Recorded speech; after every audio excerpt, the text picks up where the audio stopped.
The Apple Creator Studio is here. This is Apple's new Creative Apps bundle. It brings new features to Final Cut and Logic both for the Mac and iPad. Pixelmator Pro is officially rolled in as a Apple Pro creative app. There's content updates for Pages, Keynotes, and Numbers. Plus, this includes the app's Motion, Compressor, and Main Stage for the Mac. I've had access to the Apple Creator Studio for 2 weeks now, and I've been creating. This video is sponsored by Paperlike. Let's get into it. What I consider to be the biggest part of the Creator Studio bundle is the fact Pixelmator Pro is now on the iPad. Previously, this was a Mac-only app, but now there's an iPad version and it has feature parity with the Mac, meaning it has the same feature set on both the Mac and the iPad. Pixelmator Pro has everything you would expect from a photo editor. Layer support, transform and warp tools, vector tools, SVG support, and more. I've been a big Lightroom and Photoshop user for years now. I've edited all my photography work in Lightroom and edited thumbnails in Photoshop. But Pixelmator Pro aims to combine the Lightroom workflow and the Photoshop workflow into one app. It's great for editing thumbnails or those one-off photos. Editing photos in Pixelmator Pro is a really nice experience. You have all the controls in the color adjustment tab you would expect in an app like Lightroom. When using the color adjustment tab, there are these auto enhance buttons you will see in most controls.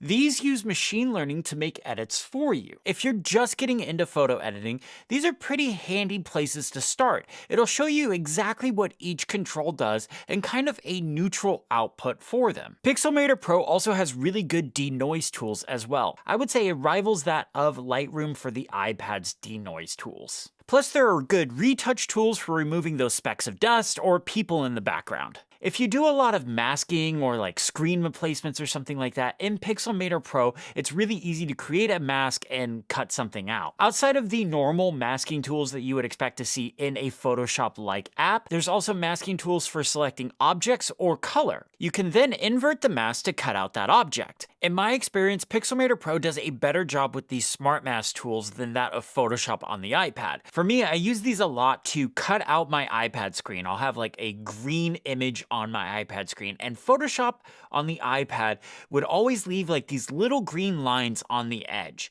And with Pixelmator Pro, it gets most of them. It doesn't always get all of them. Sometimes I'll have to manually go in and erase them, but for the most part, it gets a good chunk of them, unlike Photoshop. In these scenarios, after I create the mask, I'll drop in a screenshot of whatever it is I want to appear on the device in that image. I use the transform and warp tools to line the screenshot up and then drop it behind the image.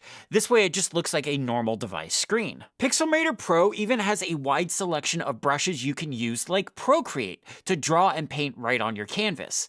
This works great if you have the Apple Pencil, but you can also use your finger. There are different brush types including pens, crayons, inks, pencils, markers, and more. Compared to a lot of people, I use Procreate for some really basic stuff, so this is going to fill the need of Procreate for me if I wish. Pixelmator Pro also has a bunch of built-in templates including YouTube titles and artworks, device screenshot and frames, logos and resumes. If you're like me and you're not a designer, but you know what looks good, but you just need help, you just need like a starting point, that's what these templates are perfect for. They're perfect to give you a starting point, and then you can go in and tweak them to make them your own. There's even more to Pixelmator Pro than what I've covered so far. There's a lot more, honestly, and I'm very impressed with it. In fact, I'm so impressed with Pixelmator Pro that I've actually canceled my Adobe subscription for Lightroom and Photoshop. I'm going to go ahead and try and use Pixelmator Pro as my replacement for Photoshop. So far, it's worked really well for me. I've worked on a few thumbnails so far,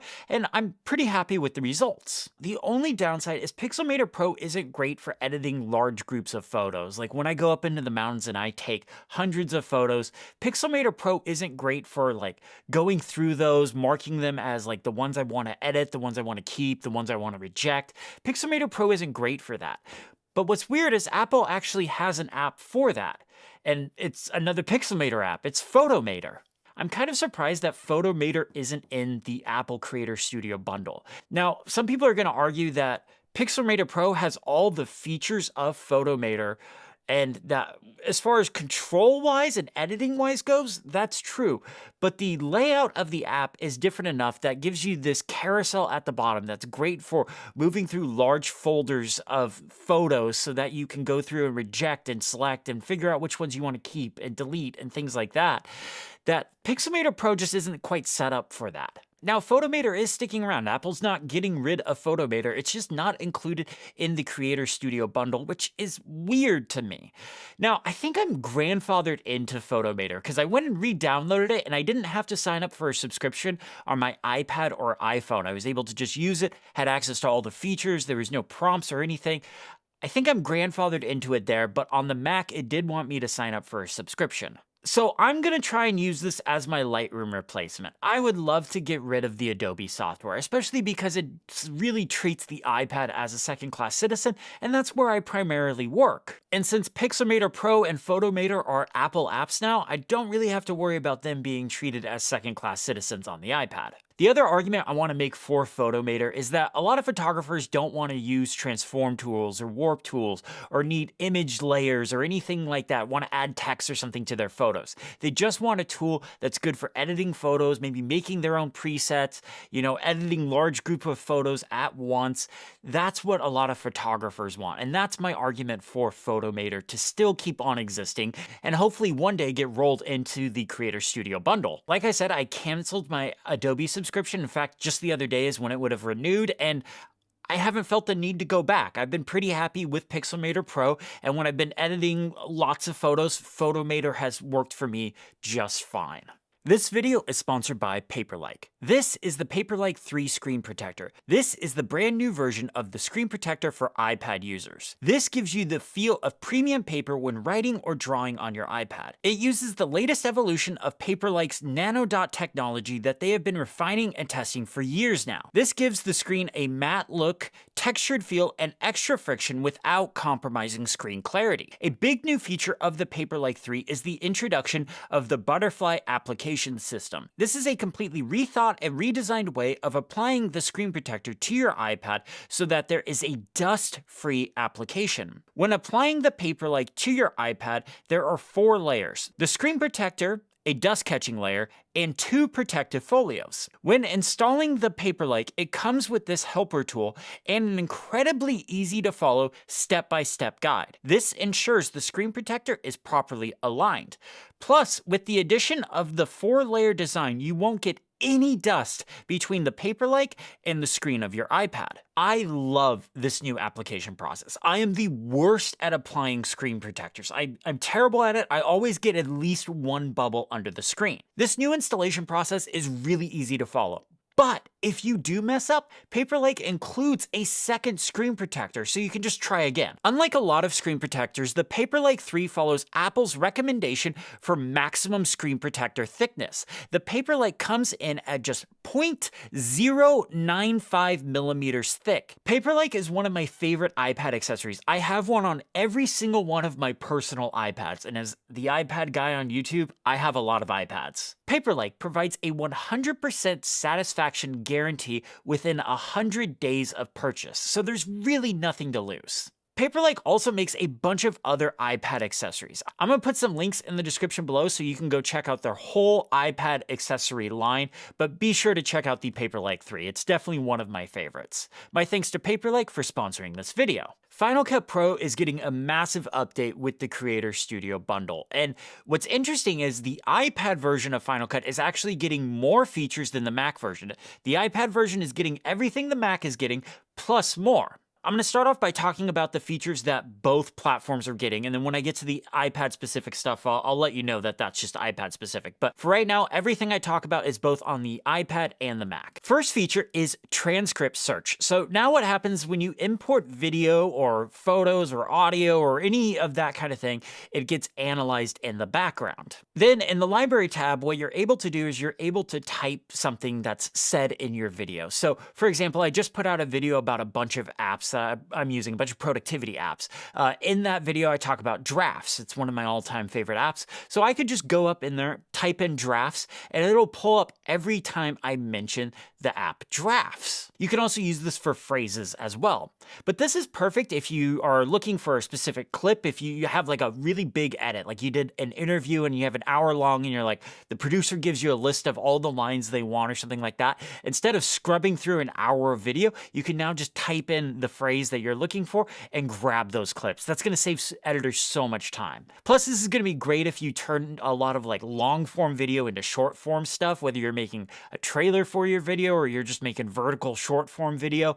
This is going to speed up your edits so much. On the flip side of this, there's also visual search. So whereas we just talked about transcript search, we're searching for specific audio, visual search will search for specific objects or visual cues. So you could do things like handwriting or typing or bikes or bicycles or a cup or soda can or something like that. And it'll go through your video footage and it'll pull up all the clips with those objects or with those actions happening. Again, this is going to help editors speed up their workflow by a lot, especially if you have just a ton of B-roll. Every editor on the planet has worked with one of those directors or cinematographers that gives them way too much footage. Even I, a one-person shop, I shoot way too much footage. This is going to give me a way to just search through my library for a really specific clip and drop it right into my timeline. I think my favorite new feature of this update is beat detection. So when you have music in your timeline, you can select that music track and you can hit Option B, or you can hit the 0 key, or you can go through the menu bar and enable beat detection. And what this will do is it's going to analyze that music track. And once it's done analyzing, you're going to see these green bars. What it's going to do is these green bars are going to indicate every time there is a significant beat change. So basically where you should put your edits. So if you're editing a montage, you're going to edit to your music. And what you are going to do is every time you see one of these solid green lines, you're going to put a new clip, and that way it'll edit right to the beat. Now, some editors are going to say you don't need to do it to every single beat. So you can skip some, you should go off beat. Editing styles are different. There's a whole school of thought when it comes to this. But for me, what this means is it makes it so much easier to edit those like beginning of montages that I will do in some videos where I'll like cut to the music. I don't need to scrub back and be like, okay, should it be cut at this frame or do I need to go one frame over? Or maybe it's 2 frames. No, this just will automatically analyze the music track, show you the lines, and just show you where you need to drop your B-roll clips. And it'll just make building montages so much faster. There's also new dynamic titles and graphics in both the iPad and Mac version of Final Cut. I like these a lot. I think they're really good, high quality dynamic graphics that you can use in your projects. And what's nice about them is they're customized, so you don't have to just leave them as the default. You can make them your own. You can make them fit your style, your project. And it's really nice. One of my favorite features that they did a few updates ago with Final Cut, and this was probably a couple years ago, but anytime they add like a new title or graphic or generator or whatever in there, there's a purple dot next to it. So you can go through Final Cut and you can see all the new ones. You don't need to look up a list or anything like that. It's just right there in the app. That purple dot means that it is new for this update. Okay, just getting into iPad-specific features for Final Cut now. Everything we mentioned for Final Cut in this video so far has been for both the Mac and the iPad, but going forward, everything now is just for the iPad. We covered all the Mac stuff. Montage Maker is a new feature. So when you create your project, before you add anything into your timeline, you add all your clips to your library, you add your music that you want, and there's going to be 2 options. There's going to be an option to add standard clips like you would normally, or there's going to be an option to generate a montage. Now, what this is going to do is it's going to either use the music that is built into the Final Cut library, or you can swap it out for music that you've added to your own library, music that you have rights to that you got from like a website. Like I use Epidemic Sounds, music I got from there, I can add to this montage. And then it's going to use clips that you added to your library. So B-roll clips, maybe some talking head clips and stuff like that. This is just kind of a good way to get started, especially if you're new to making montages. Once it's generated a montage, you can swap out the clips if you want. You can swap out the music. You can change things up and make it fit the way you want. You can change the timing. You can move clips around. You can edit it how you want it to be. You can also change the aspect ratio. So if you shot this in a 16:9 aspect ratio, but you need something for short format video, you can change it to a 9:16 format, a vertical video format. I can see this being really handy for making a trailer for your video, or maybe a short out of the clips that you've added really quickly into montage. What's nice about Final Cut is, especially on the iPad, is when you create your project, you're able to create multiple timelines within that project. And each of those timelines has access to all the same video clips. So you could have your normal long form video in one timeline, but then you could use Montage Maker in another. A big finally for me in this update is you're now able to select multiple clips in the timeline. This is a big hallelujah for me. So there's now a select button right above the timeline. After hitting this, you can go through and you can tap on which clips you want to select, or you can take your cursor and you can drag and select multiple clips. From here, if you want to add multiple effects, you can, or if you need to edit an effect that is in every single one of those clips. So say I have a vignette in 3 out of the 4 clips I selected, I won't be able to edit that vignette. But if I just selected those 3 clips, not that 4th clip that doesn't have the vignette, those 3 clips, I'm able to edit that vignette now. You can also, edit audio levels, add compressor effects, things like that. Really, really nice that this is here. It's been a struggle not having this. The one weird thing about this, though, is while you can tap multiple clips to select them, you can drag the cursor to select them. What you can't do is you can't hold down Command to select multiple clips, or you can't click one clip, scroll to the other end, and then shift click another clip to select that range, where you normally would be able to on Final Cut Pro for the Mac or in Finder or all sorts of different places. That's a pretty typical behavior. I'm surprised to see that's not here. In fact, I'm disappointed to see that it's not here. But one thing I am excited to see is proper external monitor support for Final Cut Pro for the iPad. So in previous versions, it has been locked to a 4:3 aspect ratio since day one. It will now expand to a 16:9 or whatever aspect ratio your monitor is in. So on my studio display, I am able to make it go full screen, and it's really nice. I have the waveform up the whole time. I have the library nice and big. My viewers nice and big. Love this. It feels really good to work in. I'm so glad this is here. But if you're somebody that prefers to have your computer, your iPad as, this is where my timeline is, my library, all that effects and all that stuff, but I want a really big playback screen, you can go into the menu and you can use the external monitor as the playback screen. So what that'll mean is Final Cut, the timeline, the library, the effects, that lives on the iPad screen, but your external monitor becomes a full screen playback monitor. And now background exports are in Final Cut. We saw this teased at WWDC last year in 2025 with iPadOS 26. Background exports are now in Final Cut Pro for the iPad. So excited to see this. What this means is I can start an export and I can minimize Final Cut, let it go to the background. I can go over to Pixelmator Pro and start working on the thumbnail for a video, or I could go over to Mail and start emailing people. Well, that's exporting in the background. I no longer have to keep Final Cut Pro open. So nice. It can just minimize. You can't kill the app, just like you wouldn't be able to kill it on the Mac. You can't quit the app, but you can minimize it. You can hit that yellow button. You can Command M, or you can open up stuff on top of it, and it'll just stay open in the background, exporting that video.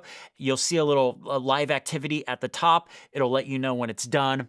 Really nice feature. Now, one thing I do want to mention that isn't a part of this update. It was actually a part of a previous update, but I never talked about it on the channel because I didn't cover that update.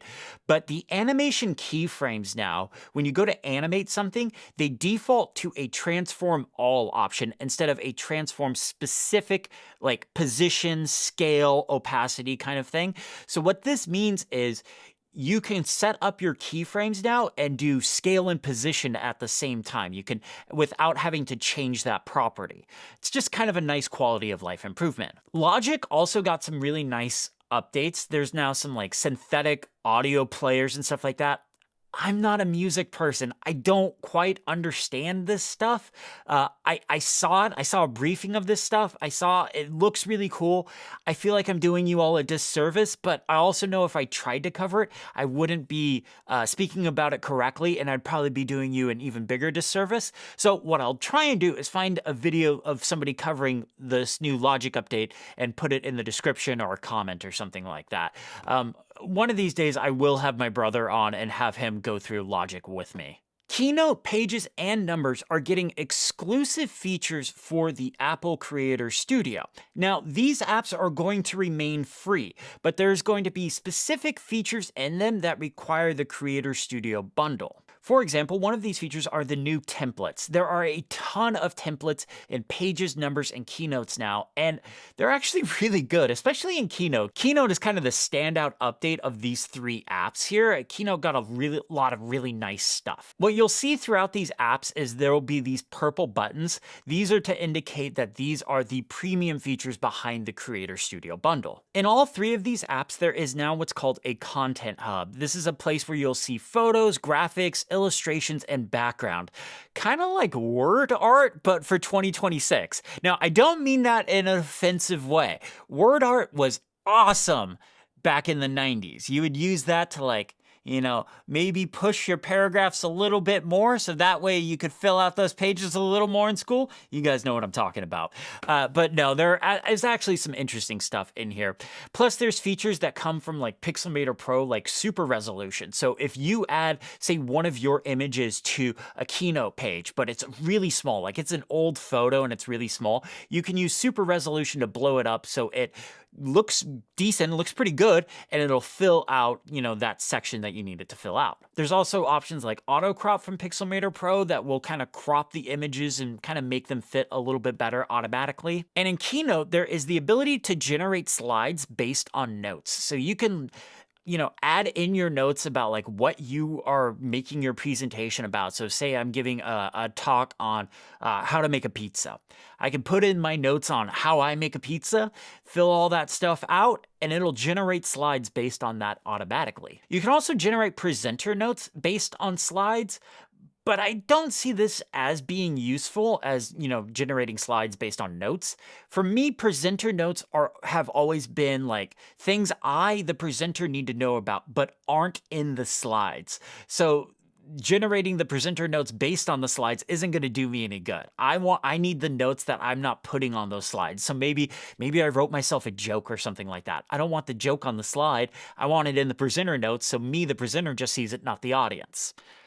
So, I don't know, maybe there is some stuff in there. Maybe I've been using presenter notes wrong all these years. And then the last thing that is a part of the Creator Studio bundle is Freeform. Now, there isn't anything new in the Creator Studio bundle today regarding Freeform. Apple says that's coming later, but it's going to be kind of like the Pages, Keynote, and Numbers update where Freeform will still remain free. It's a built-in system app, but there will be features in there that are just for the Creator Studio bundle people. For the Apple Creator Studio, there is a 1-month free trial that you can just try out all these apps for a month. There's no restrictions to them. You can make as many projects as you want for them with a month. Or if you get a new Mac or an iPad, there's a 3-month trial included. That's actually pretty nice right there. But as far as the pricing goes, I think it's really competitive. It's $12.99 a month or $129 a year. But if you're a student, it's $3 a month or $30 a year. I would have killed for that kind of pricing when I was a student. Like when I was in high school and college, all I wanted to do was make movies. And let's just say I couldn't afford the price of the Adobe Creative, well, it used to be the Adobe Creative Suite, later the Adobe Creative Cloud, or even Final Cut at the time. I couldn't afford that stuff, so I had to get my software from other places. To me, it's pretty clear Apple isn't interested in going after Hollywood anymore. Final Cut Pro 7 used to be a big standard in Hollywood, and especially on lower budget projects and documentaries and stuff like that. Avid was always the peak standard, but Final Cut Pro 7 kind of used to be what was right underneath that. And then when Final Cut Pro 10 came out, Hollywood fell out of love with Final Cut. And Final Cut has come a long way since that introduction of Final Cut Pro 10, and it's very clear now Apple's way more interested in individual creators instead of big organizations or groups like Hollywood. If you are more interested in going into Hollywood or big organizations, things like that, you're probably better off learning the Adobe suite, DaVinci Resolve, Avid for video editing. Photoshop's not going anywhere. Those are still going to be the standard on that side of things. But if you're interested in doing YouTube or TikTok or making your own videos or just having fun with friends, Final Cut is the place to go. Pixelmator Pro is the place to go. Logic is the place to go for music creation if you're interested in like this individual creator area.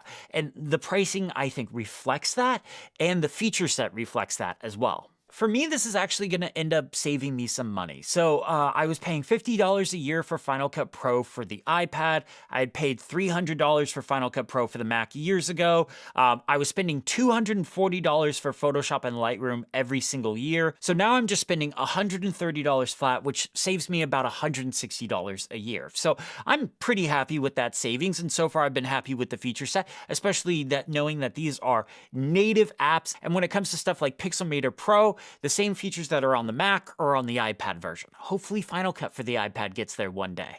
But that's it. That's the new Apple Creator Studio. I want to hear from you all. What do you think of the Apple Creator Studio? What part are you excited about? What do you want to see in the future? Does it save you money? I want to know. I'm actually genuinely curious. Does this save you money if you're signing up for it? My thanks to Paperlike for sponsoring this video. If you liked the video, hit the thumbs up button, subscribe if you haven't already, and have a great day.